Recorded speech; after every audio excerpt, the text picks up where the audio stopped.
আপোনালোকে এনে উৎসাহজনক পৰিৱেশত লগ পাই মই অত্যন্ত আনন্দিত হৈছোঁ। কাৰণ নিৰ্বাচনলৈ বেছি দিন নাই। আমি অহা 23 মাৰ্চ তাৰিখে মনোনয়ন পত্ৰ দাখিল কৰিম আৰু এইবাৰ বোকাখাতত নহয় গোলাঘাটত হ'ব। ৰাইজৰ উৎসাহে আমাকো উৎসাহিত কৰিছে। আপোনালোকে জানেই যে 2016 চনত বোকাখাতৰ ৰাইজে অসম বিধানসভালৈ নিৰ্বাচিত কৰিছিল। 2021 কৰিছিল, এতিয়া 2026। ৰাইজৰ যি মৰম আৰু আশীৰ্বাদৰ বাবে যোৱা 10টা বছৰ বোকাখাতৰ ৰাইজৰ বাবে সেৱা কৰা বা সমগ্ৰ ৰাজ্যবাসীৰ কাৰণে মন্ত্ৰী হিচাপে সেৱা কৰা এটা সুযোগ লাভ কৰিলোঁ। তাৰ বাবে বোকাখাতৰ ৰাইজৰ ওচৰত মই কৃতজ্ঞ। আপোনালোকে দেখিছে যে যোৱা 10টা বছৰত আমি বোকাখাতক আগুৱাই লৈ যাব, ৰাজ্যখনৰ এটা আগবঢ়া সমষ্টিৰ পৰ্যায়লৈ উন্নীত কৰিবলৈ সৰ্বতো প্ৰকাৰ ৰাইজক লগত লৈ আমি চেষ্টা অব্যাহত কৰিছোঁ। অৱশ্যে সকলো শ্ৰেণীৰ জনসাধাৰণে আমাক সহায়ৰ হাত আগবঢ়াইছে। দল মত নিৰ্বিশেষে উন্নয়নৰ কামত সকলোৱে সহায় কৰিছে। আৰু আপোনালোকে দেখিছেই যে 16 চনৰ পৰা 21লৈকে 5 বছৰ যথেষ্ট উন্নয়ন হৈছিল। আৰু বিশেষভাৱে 2021 পৰা 2026লৈকে 5টা বছৰ মাননীয় মুখ্যমন্ত্ৰী ডাঙৰীয়াৰ দূৰদৰ্শী নেতৃত্বত, সবল নেতৃত্বত ৰাজ্যখনৰ অন্য ঠাইৰ লগতে বোকাখাতৰো দ্ৰুত বিকাশ সম্ভৱ হৈ উঠিছে। আৰু আটাইতকৈ ডাঙৰ কথা যে কোনেও ভাবিব নোৱাৰা এটা কাম বোকাখাতৰ পৰাই হ'বলৈ গৈ আছে। নুমলীগড়ৰ পৰা গহপুৰলৈকে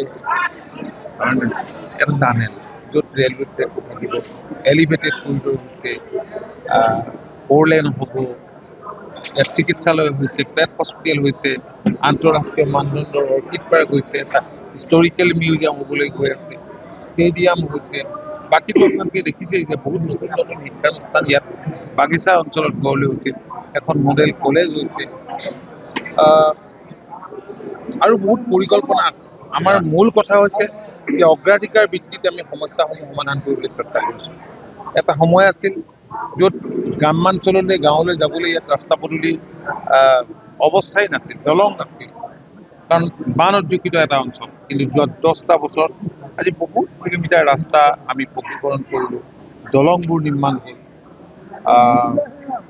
ইয়াত বিভিন্ন জাতি জনগোষ্ঠীৰ মানুহে বসবাস কৰে। ইয়াত বিশেষকৈ মিচিং জনগোষ্ঠীৰ, মিচিং ভাই ভণ্টীসকল আছে, চাহ জনগোষ্ঠীৰ লোক আছে, গোৰ্খা লোকসকল আছে, আৰু সকলো জাতি জনগোষ্ঠীৰ ইয়াত লোক আছে। সকলোৰে মাজত সমন্বয় আছে। এতিয়া আমি প্ৰতিটো অঞ্চল, সকলো জনগোষ্ঠীকে আমি কেনেকৈ সমানে আগুৱাই লৈ যাব পাৰোঁ, এয়া আমাৰ এটা লক্ষ্য। মই দেখিছোঁ যে সকলোৱে সমানে আগবাঢ়ি গৈছে, এইটো দেখি ভাল লাগিছে। বিকশিত বোকাখাত আমাৰ লক্ষ্য, বিকশিত বোকাখাত লক্ষ্য। যিখিনি আধৰুৱা কাম আছে এইখিনি আমাৰ সম্পূৰ্ণ কৰাৰ লক্ষ্য। আমি ৰাইজৰ মৰম, আশীৰ্বাদ আৰু দেখা গৈছে যে দ্বিতীয়বাৰৰ কাৰণে আপুনি প্ৰতিদ্বন্দ্বিতা কৰিব বোকাখাত সমষ্টিৰ পৰা। এইবাৰ 2026ত আপোনাৰ প্ৰতিদ্বন্দ্বী মই নাজানো কোন ডেফিনেটলি থাকিব। প্ৰতিদ্বন্দ্বীটো নাথাকিলে প্ৰতিদ্বন্দ্বিতা কেনেকৈ হ'ব? প্ৰতিদ্বন্দ্বী থাকিবই, কিন্তু ময়ো অত্যন্ত ব্যস্ততাৰ বাবে গম পোৱা নাই।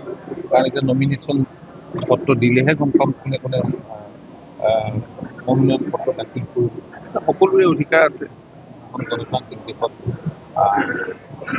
ইয়াৰ ৰাইজে বিচাৰ কৰিব। যিহেতু 26টা সমষ্টিত মিশ্ৰ ভোটৰ জৰিয়তে অসম গণ পৰিষদে লাভ কৰিছে, ইতিমধ্যে প্ৰাৰ্থী ঘোষণা হ'ল, কিমানখন আসন লাভ কৰিছে? ভাল হ'ব। এইবাৰ আমাৰ পূৰ্বতকৈ অধিক আসন আমি লাভ কৰিম এইবাৰ। গুৱাহাটীৰ এটা সমষ্টিত ৰবীন্দ্ৰ নাৰায়ণে টিকট নাপায়, দল ত্যাগ কৰা। দল ত্যাগ কৰা কথা বতৰা পাতি স্বাভাৱিকতে দীৰ্ঘদিন ধৰি তেওঁ পশ্চিম গুৱাহাটীৰ পৰা বিধায়ক হৈ আছিল, আৰু এইবাৰ ডিলিমিটেশ্যনৰ পিছত সমষ্টিৰ আকাৰ সলনি হ'ল। তাৰ কাৰণে এইবাৰ তেখেতে সেই সুযোগটো নাপালে।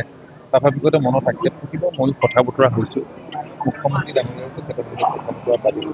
মই ভাবোঁ দল ত্যাগ কৰা নাই, তেওঁ দলৰ পদবীৰ কথা উল্লেখ কৰিছে, তাৰপিছতো মই ফোন কৰিছোঁ, এইখিনি ঠিক হৈ যাব। বিৰোধী ঐক্যমঞ্চৰ এটা আউল ভগা নাই, কি ক'ব এই সন্দৰ্ভত? যিহেতু 3 গগৈ লগ হৈছে। কথা নাই কাৰণ আপোনালোকে জানেই যে যিবিলাক নতুন নতুন দল যিবিলাকৰ লগত এক হোৱাৰ কথা কৈছে এইবিলাক আচলতে কংগ্ৰেছৰ সৃষ্টি আছিল। কংগ্ৰেছৰ ভাল হোৱাকৈ তেওঁলোকে কামখিনি হয়তো এটা সময়ত কৰিছিল, এতিয়া আকৌ বেকফায়াৰ কৰিছে। কেতিয়াবা অমিল হ'ব, কেতিয়াবা মিল হ'ব। সেই মিলেই হওক বা অমিলেই হওক, এইবাৰ এণ্টি হেক্টিক কৰিব, ইয়াত কোনো সন্দেহ নাই। আজি ৰাজ্যখনৰ যিটো পৰিৱেশ, ৰাজ্যখনৰ যিটো বিকাশ উন্নয়ন, সেইখিনি জনসাধাৰণৰ চকুৰ আগত জলবল প্ৰস্তুত কৰি দেখাৰ পিছত কংগ্ৰেছৰ এই দুৰ্নীতি কৰা, অপশাসন, এই সময়ৰ কালচোৱা ভ্ৰষ্টতা, এইবিলাকৰ মানুহে আকৌ শুনাই নিছে। যিহেতু বোকাখাতৰ কংগ্ৰেছে দ্বিতীয়বাৰৰ কাৰণে টিকেট লাভ কৰিবলৈ সক্ষম নহ'লে, আচলতে দলটোৰ মেৰুদণ্ডহীন বুলি ক'ব খোজে। মই নাজানো সেইটো কংগ্ৰেছৰ বা কিহৰ কাৰণে সেয়া সম্ভৱ হৈছে।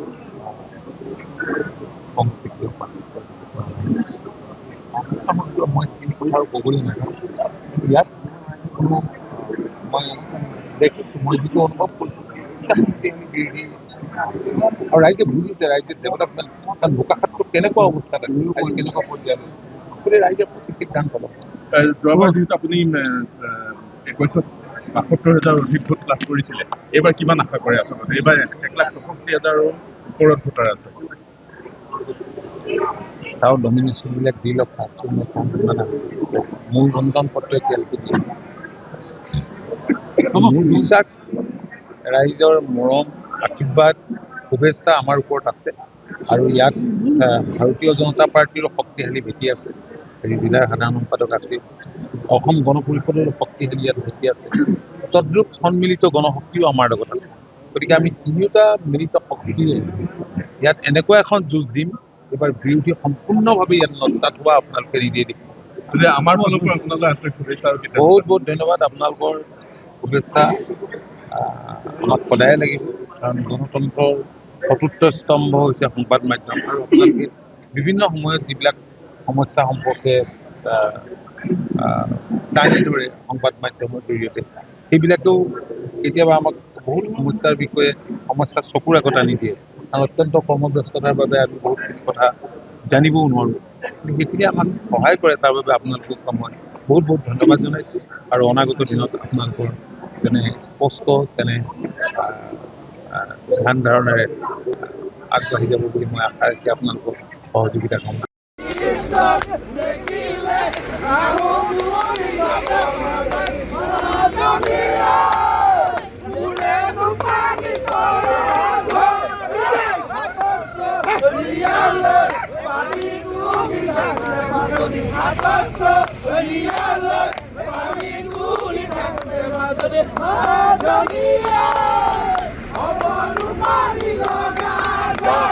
আপুনি বাৰু যোৰহাট নগৰৰ একেবাৰে মাজমজিয়াত নিশা কটোৱাৰ বাবে এখন বিলাসী, সুৰক্ষিত আৰু উচিত মূল্যৰ স্থান বিচাৰি হাবাথুৰি খাইছে নেকি? তেনেহলে চিন্তাৰ কোনো কাৰণ নাই। আপোনাৰ বাবে লৈ আহিছো বৰুৱা গেষ্ট হাউচ। আমাৰ স্থান যোৰহাট নগৰৰ মূল কেন্দ্ৰ বৰুৱা চাৰিআলিৰ সমীপত 80 ৰোড তৰাজানৰ বাইলেন 1ত, য'ৰ পৰা সকলো সুবিধা ওচৰতে প্ৰাপ্ত।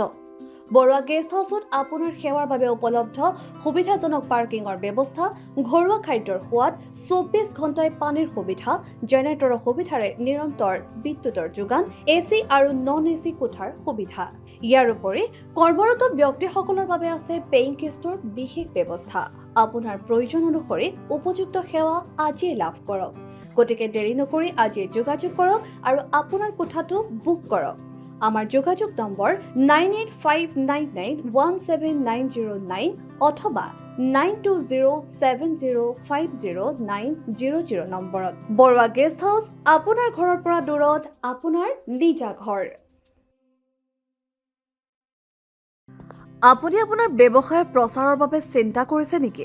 আপোনাৰ দোকান, প্ৰতিষ্ঠান বা যিকোনো অনুষ্ঠানৰ বিজ্ঞাপনৰ সকলো সমস্যা সমাধান তথা সঠিক প্ৰচাৰৰ বাবে এতিয়াই এনজে মিডিয়াৰ সৈতে যোগাযোগ কৰক।